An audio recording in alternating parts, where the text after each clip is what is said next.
ayaw nila magkaroon ng immunity. Bakit ayaw nila magkaroon ng immunity? Kasi ngayon, ini-intimidate na nila na huwag nang ituro yung mga congressmen, yung mga senador. How can you get good information from a whistleblower if you do not protect the whistleblower? Kita niyo lahat ng batas ng immunity. Pinoproteksyonan. Binibigyan ng safe house, binibigyan ng security personnel para hindi matakot. Ito, gustong mag-spill the beans, tinatakot nyo, o ngayon kinakontempt nyo. What private person will not be intimidated by these acts?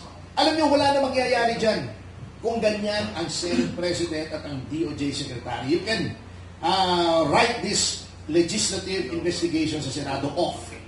Maniwala kayo. I have been a veteran of so many legislative inquiries na wala nangyari kasi ayaw bigyan ng immunity. Ang may mangyayari lang dyan ay kung bibigyan mo ng immunity, otherwise magkakaroon lang ng fall guy dyan. Dapat po bigyan ng immunity yung lahat ng magbo-blow ng whistle. Yang si Bryce, di ba? Dapat yan binibigyan ng immunity. Anong ginagawa? Lalong tinatakot, ini-intimidate. Paano magsasalita yan? Takot niyan. Wala na po yan. Write it off.